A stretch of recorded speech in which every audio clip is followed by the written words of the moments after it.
Hey guys, what's up and welcome to a new Tesla update video. So today, as per usual, let's go over Tesla, let's go over the market, let's talk about what has happened today, what transpired, and what we can expect moving forward with a pretty important next couple of days coming up. Tomorrow CPI, Wednesday CPI, Thursday PPI.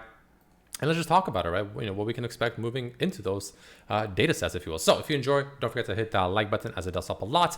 This is not financial advice. I am not a financial advisor. And of course, my membership section on YouTube is live. The link is down below in the top of the description for just $2.99 a month. You get access to all my intraday thoughts, posts, updates, etc. throughout the day, every single day. I mean, yes, some people, I think it was this one, fantastic looks all day. You know, people are clearly happy with it. So, I mean, especially for the price, at least I would assume so. So again, if you're interested, the link is down below. We'd love to have you. We're at pretty much 300 members consistently strong, which is good to see. So people are clearly sticking around that have already entered. So that's nice to see. Anyways, all that being said and done, let's just jump into it. Tesla closing the day at pretty much $177 per share, which compared to the market itself is going to be obviously a pretty nice, respectable outperformance with the market up ever so slightly, like QQQ, only 0.4% SPY, pretty flat going into what, you know, can be a pretty important day tomorrow, CPI. So with that being said and done, what do I see? What do I expect? Now, I do want to make it very clear, almost like a caveat, if you will, where when you get these major data sets coming out, like CPI, PPI, earnings, Tesla delivery numbers, you know, like these major milestone events potentially, right, that can influence not potentially even just Tesla, but the market as a whole. You want to be careful, right? You want to be careful. And what do I mean by that is, on the daily, we have a pretty good situation here lining up, right? Why do we have a good situation lining up here? Well, if I currently have it on the logarithmic chart, even if I take it off the logarithmic chart, I'm pretty sure it's still an overall breakout. Yeah, it's even more of a breakout. But if I put it to the logarithmic chart, which honestly I'm starting to like a bit more than I thought before, kind of things just line up a lot better. Things look a lot cleaner on the log chart. But the point I'm trying to make here is the fact that ever since this downtrend began, all the way up, up here since 260s, you know, we've had this massive downtrend, right? Got rejected right here off this bear flag, came down even further. Another small bear flag, got rejected, came down even further. But this bear flag couldn't make a lower low. We talked about this. We talked about this potential double bottom situation happening here, and that's potentially a really good sign because we stopped making lower lows. Now, the next thing we do is make a fresh higher high, which, like I said many times, would essentially be a break of about 182.5 to 183.5. That 183 would just make it simple, right? You want to be breaking above that. You want to make a fresh higher high, and that essentially starts breaking the structure. But even arguably more, again, not more important, but probably just as important, I would say, is today's daily candle. Not necessarily the candle itself and its, you know, structure, if you will, but the fact that it essentially has broken out of this downward trend resistance that we have been in quite some time. You can also even argue the fact that it was a massive descending wedge right here, using this right here and this red line right here, right? You know, the bottom channel here, right? You know, as we were kind of, you know, descending, you know, and zigzagging and getting tighter and tighter and tighter. And now we finally, arguably, not arguably, but literally have broken out. Now, again, like I said, this is why I mentioned earlier with the caveat with the CPI, PPI coming out, or just major catalysts like that coming out. It can ruin momentum. There is a possibility that the CPI, let's say, comes in, and let's say it's really bad or something like that, or for whatever reason, the market reacts quite negatively to it, and Tesla tanks, let's just say, along with the market. That is a possibility, right? That is in the realm of possibilities. What does that actually mean? Well, that means that there is a very real possibility. We just collapse right back into this kind of, you know, below the trend line breakout, if you will. This ends up being a false breakout, similar to how we had the false breakdown over here. And that's going to be pretty bearish, right? And that would be pretty bearish. And that actually would pretty much almost not guarantee, but very highly convince me that 150s to potentially 140s is still a very, very real possibility. So that's why you want to take these things with, you know, with a bit of grain of salt, let's just say that. But if we just, you know, I guess to make things more simple, take away the fact that CPI and PPI are, you know, the day after, tomorrow and the day after, and we just look at it strictly through a technical analysis lens, it's a breakout. It's looking pretty solid, but again, you had false breakdown here. This can still be a false breakout, but assuming it's not a false breakout, because they're pretty rare, like these kind of situations are pretty rare. Like I wouldn't rely on those. Even if the market decides to go down a little bit off of CPI, that could just mean that Tesla comes down to retest the breakout, which essentially would be somewhere around the 173s-ish, right? That is what I, you know, wouldn't be surprising to see, right? That's number one. Number two, Tesla with this breakout is looking pretty darn solid. Now, again, breakouts don't necessarily mean that it has to, like starting tomorrow, just rocket out of here. No, all that really means is the fact that we have officially stopped truly downtrending, at least for now. And we're starting to get almost like a change of character in the stock's price movement, which is a good sign. That is a very good start. There's still, of course, more work to be done. For instance, one thing that can still happen is, let's say we come up here. Let's say maybe even tomorrow we come up to about this, low 180s, probably reject still. I don't think we're ready just yet, mainly because we've been trending upwards pretty aggressively, right? But let's say we come up here. I wouldn't be surprised if we come up here, we reject, and we ultimately then start coming back down, and then we come back down to potentially look for this retest either of this 175 to 173-ish level, and or a retest of this red trend line breakdown that we just had today, right? One of those two things can happen, and if that were to happen, that still would be, of course, quite bullish. That would be essentially a buyable dip, in my opinion, not financial advice, right?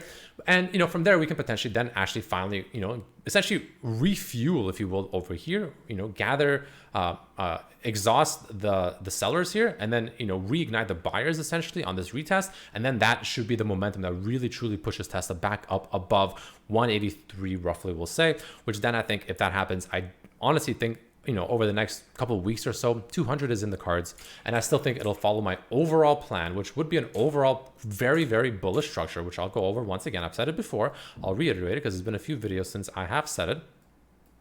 But I personally still foresee something like this happening. So we have this double bottom, right? Don't forget, the double bottom only triggers on a break of 183. 183 triggers this double bottom. Otherwise, it's still technically not fully realized, if that makes sense, right?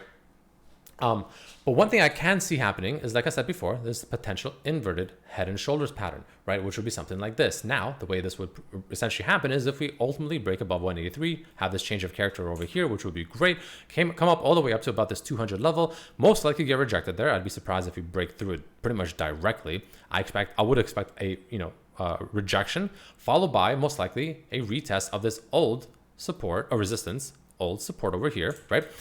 And then I think from here, we'll regather, like, the buyers, like the fresh buyers will come in on this kind of bullish breakout and this bullish retest, right? And then I think that will ultimately break out from here. And if this breakout right here happens at pretty much like, 200 to 205, that's what would trigger this inverted head and shoulders pattern and would be very, very bullish and would essentially give a movement of Tesla to potentially really go like truly ballistic mode, like easily like to the 250s, in my opinion, like would not be out of the question. 240s, 250s, somewhere around there. I don't know. I don't have the exact number, of course, but arguably even potentially to just, at the very least come up to retest this trend line all the way up here. That would not surprise me whatsoever. So that's kind of the rough, idea that I'm currently, seeing for Tesla.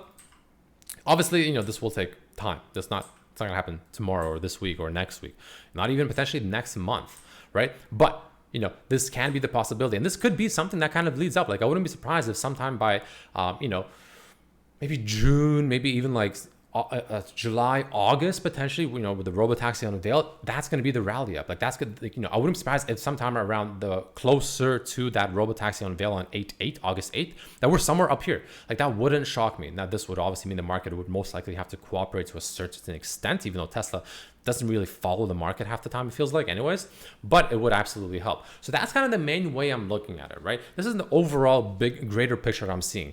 Zooming into things a little bit more, though. This is like, again, this was like a daily chart, right? Keep that in mind. Zooming into things a little bit more, right? You can see MACD still flipped bullish. Now, it's granted it's still technically below the zero line, so it's still in bear territory, but it's looking like it really wants to look for a reversal here, which is a great sign. RSI is sitting at pretty much 50, so it's kind of like right in the middle of potentially flipping, more bullish, which is good to see. Stochastic has flipped bullish. I like that, right? If we go over to one of my favorite indicators over here, right, the band regression, we are above essentially pretty much the 20-day moving average, bullish, right? We're finally trending to the upside, kind of like what we did all the way back here. So that's a good sign. This was obviously a bear flag, so there's more to it than just, looking at this, but it's a good sign on top of all these other factors we've been talking about. So in my opinion, Tesla is looking bullish. Honestly, it's actually looking pretty darn bullish here. Now, it doesn't mean it has to rocket right up. We could still get red days. We could get those retests back to like the mid-ish 170s, right? Still a very real possibility, but it's looking pretty good. I'm not gonna lie. I do like I like the current structure. Obviously, things can change, but pretty darn good so far. We have the 5 EMA on the verge of crossing the 13. So if tomorrow is a gap up off CPI and we do come up to 183 and maybe even hover and hold around that area, especially if we break it, which I don't think we will, but it's not impossible, that would be very bullish as well, because the 8 the 5 EMA will now cross the 13. So that's really nice to see. And as if that wasn't enough, we had a massive, mix of pretty much massive calls, followed by massive puts, followed by massive calls, right? But the one thing that's interesting to me is pretty much in the last 10 minutes of the day, right? We had a 330 strike call come in, 567K in premium for 2026. It is a massive leap. So keep that in mind. It is quite far away. But the one thing I'm noticing, I want to make it very clear, actually. The one thing I'm noticing is you can see in the bottom left here, Tesla, very bullish flow, 47 million, which, pretty normal for Tesla on a good day. But the one thing I have noticed in options flow that's important to realize is short term, there's a lot of things that can happen. Short term, the bears are kind of still there.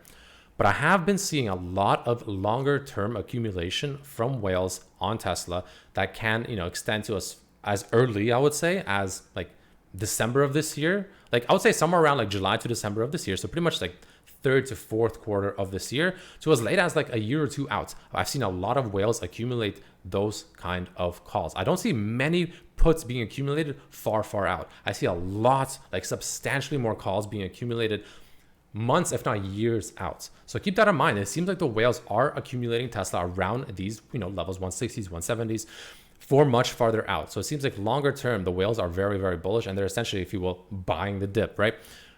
Another thing that I noticed that was pretty interesting towards the end of the day is this one right here, right? So this right here came in at 359.24, pretty much 30 seconds left on the market. It's only 130K, which isn't insane, but it is insane when you think about the fact that it's before CPI, came obviously at the ask, right? But it's for this Friday. It's literally with pretty much a 3-day expiration. That's not a lot of time at all. Like if this person is wrong, and let's say the market and Tesla tanks tomorrow after CPI print comes in, which I believe is at 8:30 a.m. Eastern, they're probably going to be losing half of their options, like at least 30% of their options, pretty much as the market opens, instantly evaporated, right? If not more, potentially, depending on how hard it falls. Keep that in mind. So, that's something to understand. Like this is a lot of money to bet on essentially a 3-day to expire call option on Tesla. So someone maybe knows something, someone's clearly bullish or for whatever reason, because they did it right before the market closed. So we'll see. But I did enter bullish positions. Now, granted, whenever I enter bullish positions on Tesla, I am instantly selling covered calls against them, which is exactly what I did. I bought shares. I sold covered calls for the week, pretty much at 183.5 or 182.5, I think it was actually. Mainly because I don't think it'll break above it. And if it does, I'm willing to just take profit. It's fine, right? So if we get this kind of move this fast, like I'm okay to take profit and I'll look for a re-entry regardless. Now, that's the way I'm looking at it right now. That's kind of what I am seeing. So if you enjoy these kind of videos, guys, don't forget to hit that like button. It does help a lot. And if you enjoyed this kind of information, this is essentially what I post to my members throughout the day, every single day. So the link is down below to join for just $2.99 a month. But all in all, thank you so much for watching and I'll see you tomorrow. Peace.